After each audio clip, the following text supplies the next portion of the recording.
Hello everyone and welcome into Coach Craig's Sports. This is the UFL DFS video for week number 5. If you're joining me for the very first time, first of all, welcome in. Second of all, this is how this week's video will be structured. We'll go over through my UFL DFS sheet for week number 5, talking about all the relevant players, whether or not I would consider them a GPP option, a cash game option, or kind of a pay down or dart throw option.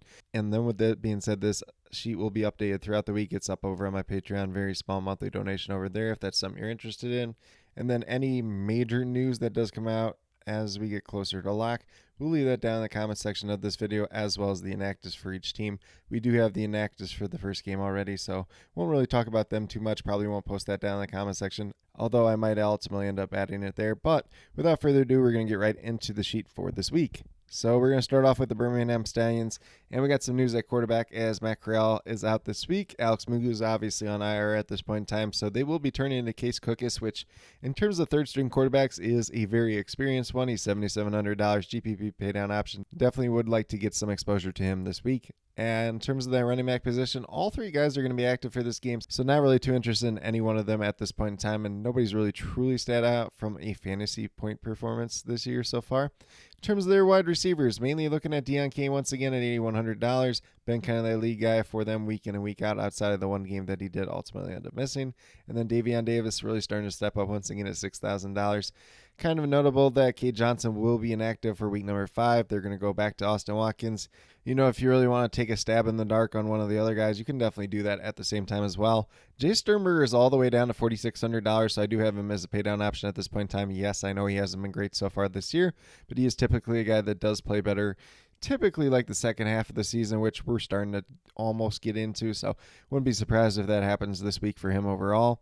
And then some news beyond him is that Marcus Bowe will be out for week number 5, so going to see a lot of Sternberger and Jordan Thomas at that tight end position this week just in general. In terms of that Birmingham Stallions defense, they go against the Showboats. Showboats have been kind of hit or miss on offense so far this year, so GPP option if you really want to go there.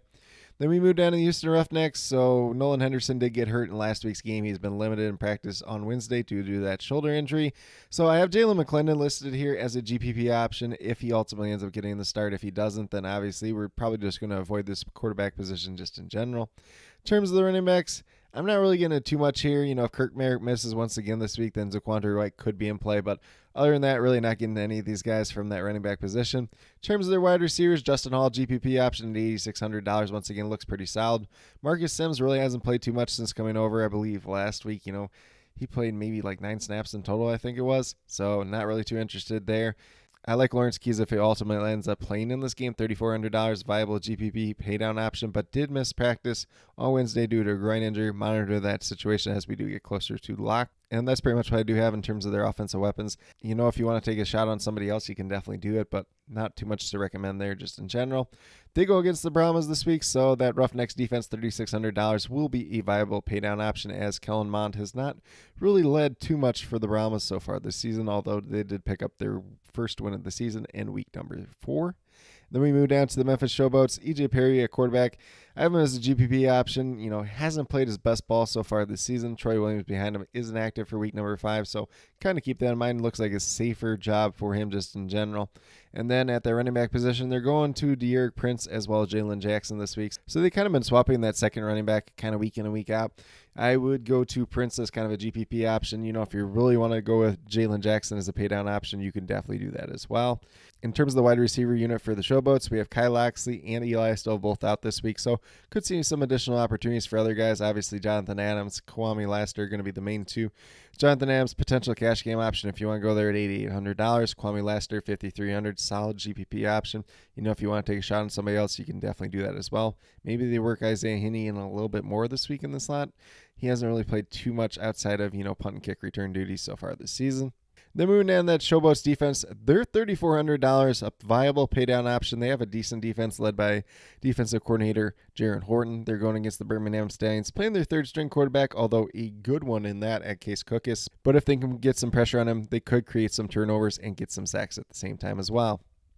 Then we moved down to the Michigan Panthers. We got Bryce Perkins at quarterback, $10,000, a viable cash game option. Once again, he's been one of the safer quarterbacks so far this season. Danny Etling behind him was limited in practice on Tuesday, but was able to practice in full on Wednesday due to his concussion, so he will likely be returning as the backup quarterback once again this week. Alan Bowman, who they did kind of bring in as kind of an emergency third-string quarterback last week, has been cut. Then we look at that running back room once again, so if you want to take a shot on any of these guys just in general, you can definitely do it, but Nate McCreary is probably going to be the lead guy for me at $6,600 as a viable GPP option. And then we move down to that wide receiver room. If you really want to play Siosio Mariner, once again, $7,600, you could definitely do that as a viable GPP option. Devin Ross did miss practice on Tuesday and Wednesday due to a hand injury, so probably not going to go this week, but we'll kind of monitor that situation. Obviously, that could open up some more kick return duties just in general. And then for the other two wide receivers that I am interested in, Malik Turner, $6,100 viable GPP option. And then Jalen Moore at $4,500 could be a potential cash game option as he's operating as one of those primary three wide receivers for this team overall. And then not interested in the tight ends, although Gunnar Oaks was able to practice in full on Tuesday and Wednesday due to his rib injury, so he should be back this week once again. Jalen Waddlemeyer actually played pretty well last week, so we'll have to see how that whole situation shakes out. In terms of that Panthers defense, viable GPP option at $3,900 as they go against the St. Louis Battlehawks, who are going to be without quarterback Manny Wilkins for the foreseeable future since he was placed on IR. Then we move down to Arlington Renegades. Luis Perez at quarterback, $9,600. GPP option, as always, not too much here to say. He has that decent upside on any slate, although he doesn't have the rushing upside of some of these other quarterbacks.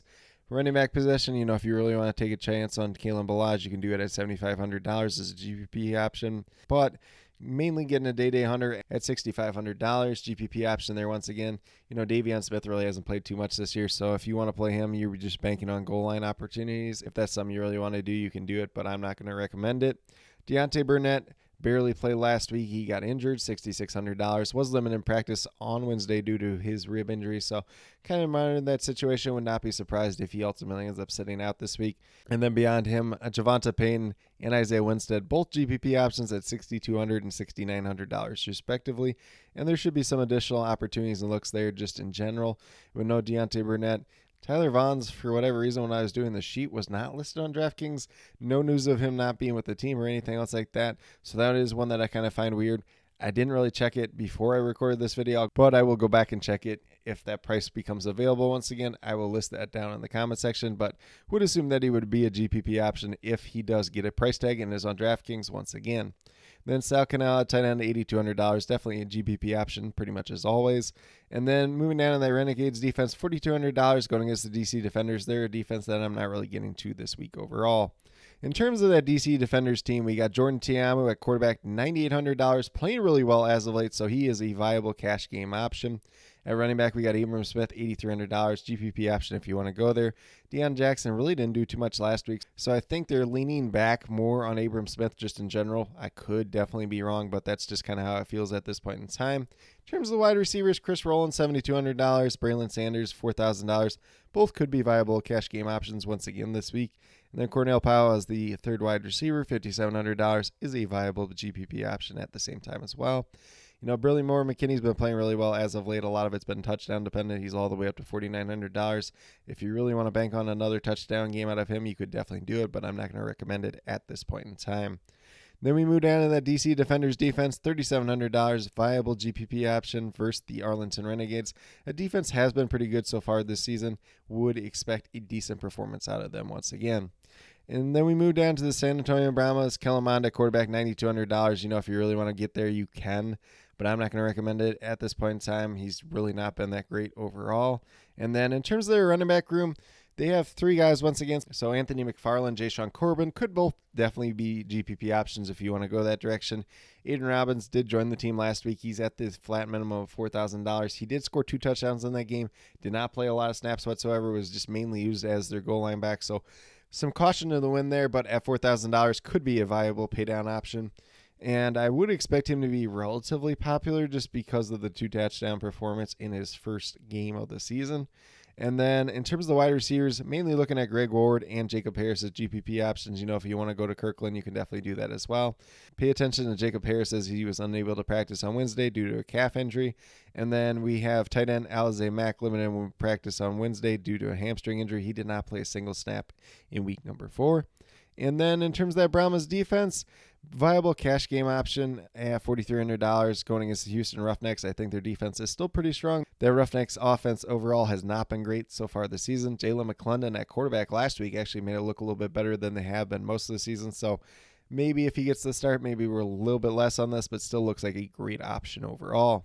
Then we move down to the St. Louis Battlehawks. Probably getting Max Dugan starting at quarterback this week at $8,900. Manny Wilkins has been placed on IR, so just keep that in mind as you're building out your lineups. But it's probably going to be Max Dugan at quarterback, Trey Self as the backup, and then they did bring Brandon Silvers back in, who was with the team last season as kind of that emergency quarterback for this week overall. But he could definitely work his way up the depth chart, especially with all the injuries at that quarterback position. Then we have Jacob Sailors at running back. He's all the way up to $11,500, so I can't really call him a cash game option at this point in time, but a solid GPP option with some high-end upside. I would not be surprised if they lean on him a little bit more with Max Dugan at quarterback now at this point in time. Then we move down to the wide receiver position. It hasn't been too pretty for them overall this year. I have Denzel Mims, Frank Darby, and Gary Jennings Jr. All this is viable GPP pay down options. If you want to take a shot on any one of those three, you can definitely do that. But we did get some big news that Hakeem Butler was able to practice in full on Tuesday and Wednesday, so would expect him to be back for this week's game overall. Then we move down to the St. Louis Battlehawks defense. They're $4,000 going against the Michigan Panthers. You could play them as a GPP option, but I'm just really not getting to the St. Louis Battlehawks defense at this point in time for week number 5. But with that being said, that's a quick little rundown in terms of my UFL DFS sheet for week number 5. If you have any other additional questions related to UFL DFS for week number 5, be sure to drop them down in the comment section below. Once again, this sheet will be on my Patreon page and updated as we do get more news throughout the week. If there's any other major news or inactives, I will leave them down in the comment section as well. But with that being said, if you are brand new to my channel, checking out for the very first time, or have yet to subscribe, please consider doing so. Definitely would appreciate it. Helps to build the community that we're trying to build here at Coach Craig Sports, which is one that's truly for you, the viewers, helping you with your DFS. Right now we have MLB DFS in terms of the core pick videos, typically Monday through Friday. Obviously this week's a little bit different with the NFL draft and a couple other things going on. Don't have quite as many MLB DFS core pick videos as I typically would, but definitely feel free to check out the MLB DFS playbook over on Fantasy Alarm for Saturday's slate. And then obviously I have my UFL DFS video coming out once a week. That is this video. That typically is going to be coming out on Wednesday, so definitely be on the lookout for that. And then I will also be posting some additional NFL draft content. At this point in time, I'll have my top 10 by position list, which will be out either later tonight or probably early or midday for Thursday prior to the actual NFL draft. And then I will also be doing some post-draft content, especially in terms of picks that I did like, grades for each team, everything else like that. So definitely on the lookout for that. And then last but not least, if you're interested in sports betting, if you're interested in prop betting whatsoever, be sure to check out the links and promo codes down in the description below for BetUS, Parlay Play, and Prize Picks. If you're a brand new user to any one of those three sites, when you sign up, make your initial deposit, you will get a first match deposit bonus. For Prize Picks and Parlay Play, it's 100% match up to $100. And then for BetUS, it's 125% match up to $2,000. So some pretty great opportunities to be had out there. If you have any other additional questions related to that whatsoever, feel free to reach out to me, whether that is down in the comments section or on Twitter at Coach Craig Sport, and be more than happy to help you with that journey as well. But with that being said, that's all that I truly have for this week's video. Definitely do appreciate each and every one of you tuning in. Definitely means a lot to me. I hope that each and every one of you have a great rest of your day and some pretty good luck in UFL DFS for week number 5.